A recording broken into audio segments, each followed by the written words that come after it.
ini jadi kemarin kurma itu sebelum ditanam saya buat lubang dengan kedalaman 80 cm, terus diameter 80 cm. Setelah itu saya biarkan selama kurang lebih 2 minggu, dan setelah di treatment seperti itu, pada saat mau proses penanaman saya berikan pasir dengan ketinggian 30 cm, baru saya masukkan pot. Fungsinya pasir gunung berapi ya, fungsinya untuk ya selain ada gizinya di situ, tapi untuk proses penyerapan air, drainase air, untuk drainase sama akarnya lebih mudah untuk berkembang. Kemarin yang saya taburi 1 karung itu adalah pupuk organik sebanyak 25 kilo.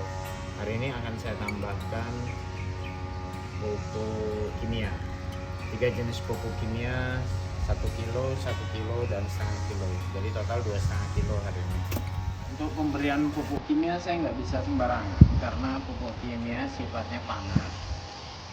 Jadi saya harus hati-hati dalam pemberiannya. Mungkin saya kasih jarak sekitar 50 cm dari batang lah, 30 sampai 50 cm dari batang. Saya menggunakan 3 jenis pupuk kimia. Ini yang butiran putih, yang seperti garam merah ini Monska, yang kotak-kotak bening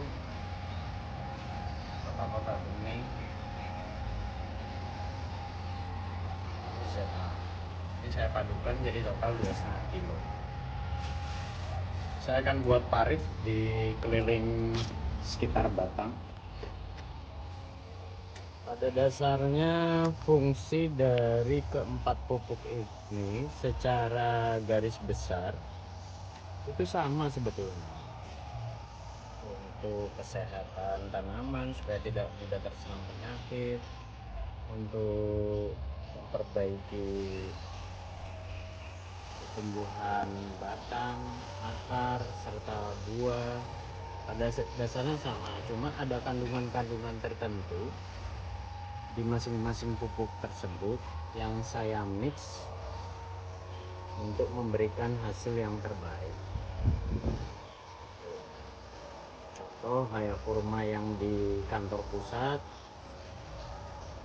itu saya hanya berikan KCL saja supaya nggak mudah terserang penyakit dan buahnya bisa tumbuh maksimal. Untuk KCL dia tinggi kalium, itu yang saya ambilnya. Untuk Monska dia tinggi fosfor. Untuk ZA dia nitrogennya yang tinggi. Tapi pada dasarnya untuk semua keempat jenis pupuk ini pada dasarnya masing-masing ada kandungan yang saya sebutkan tadi. Saya buat lubang keliling. Ini nggak sampai 50 cm ya, karena kecil potnya. Nggak tahu ini milihnya kok di sini nih.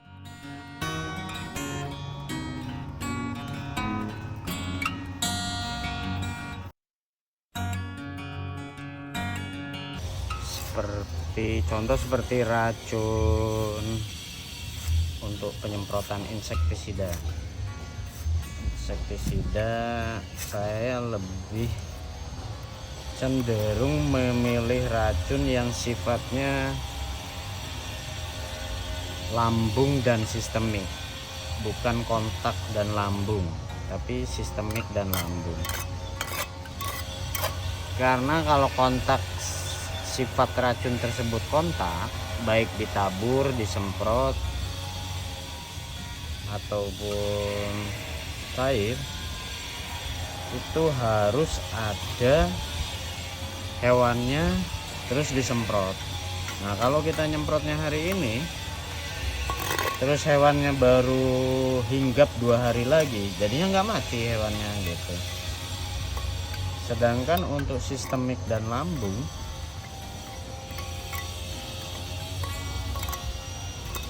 si racun tersebut masuk ke dalam daun, akar tanaman, batang tanaman, sehingga kalau nyemprotnya hari ini dan hewannya tiba di pohon tersebut besok atau lusa, dia tetap bisa mati karena hewannya nanti makan daun, makan cairan yang ada di dalam pohon tersebut, mencerna, otomatis karena racunnya dihisap sama pohon, sama tanaman, hewannya akan mati. Itu bagusnya sistemik. Kemarin saya ngabisin stok aja sih, dikasih Pak Agus. Jadi penggunaan racun kontak dan lambung.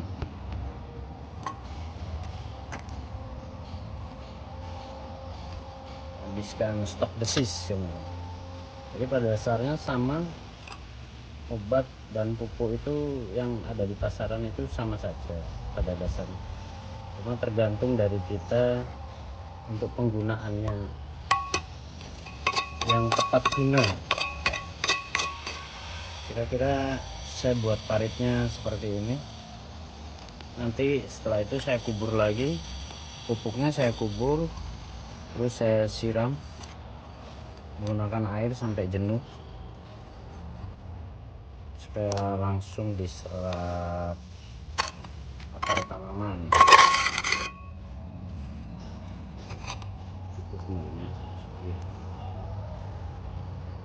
Seharusnya sih kedalamannya sekitar 20-30 cm.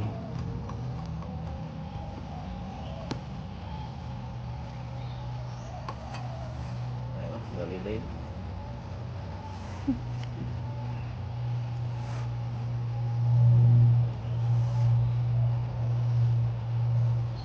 Kemarin untuk pembuatan lubang saya dibantu Mas Bagus. Lubang terakhir baru selesai hari Jumat minggu yang lalu gitu. Jadi ya treatmentnya tidak sampai 2 minggu, lubang terakhir itu tidak sampai 2 minggu, bahkan seminggu pun tidak gitu. Tapi nggak apa-apa lah. Kemarin saya untuk ngangkutin pasir dibantuin Pak Tembong sih, bantu oleh Pak Tembong.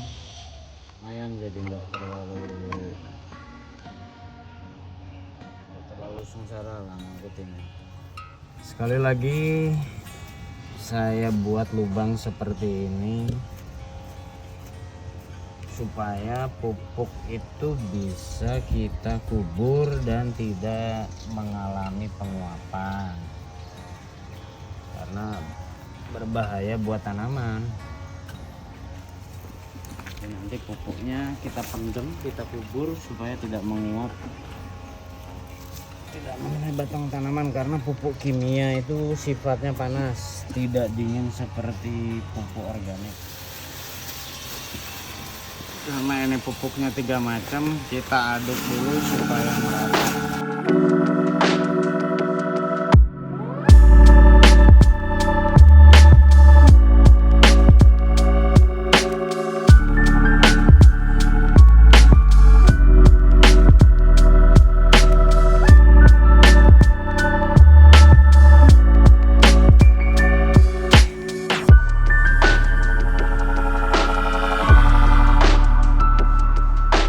Total per pohon saya beri pupuk 27,5 kilo.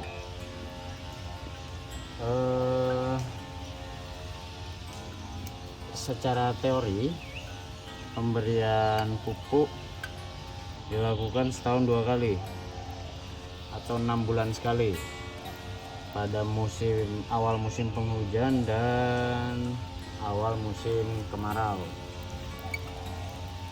Jika disetujui Saya pinginnya pemberian pupuk itu 3 bulan sekali untuk mempercepat proses pertumbuhan.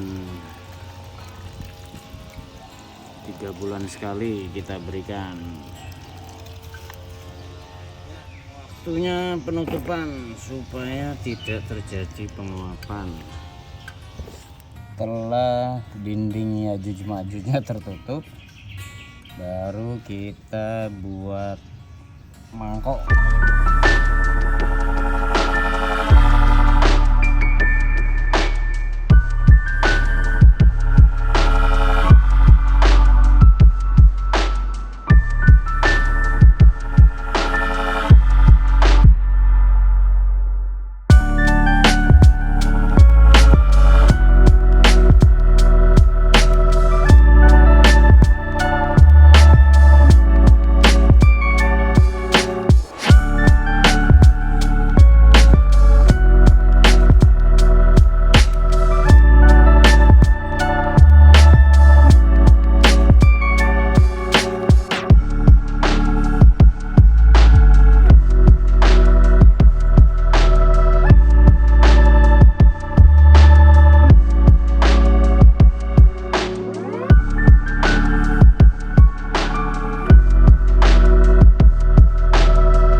Proses penanaman 4 buah pohon kurma 1, 2, 3, 4 sudah selesai semua. Pupuk udah dikasih 4 macam. Terus terakhir ini furadan. Jarak antara pupuk kandang, pupuk kimia itu sudah sesuai semua. Sisanya kita tunggu hasil, kita maintenance. Kita tunggu hasil, semoga bisa cepat berbunga dan berbuah. Jadi kurma ini di tempat-tempat ini sepertinya ini daerah kerajaannya Embuk, karena itu banyak palem-palem yang mati. Ya mudah-mudahan setelah ini nggak ada lagi. Penanaman per hari ini kita boleh memberikan pupuk selanjutnya di 6 bulan ke depan. Rencana mau saya percepat jadi 3 bulan sekali. Jadi 3 bulan sekali saya ngasih pupuk 27,5 kilo. Nanti untuk pengecekan penyakit itu saya akan lakukan tiap hari. Ya mudah-mudahan sih tidak terjadi apa-apa.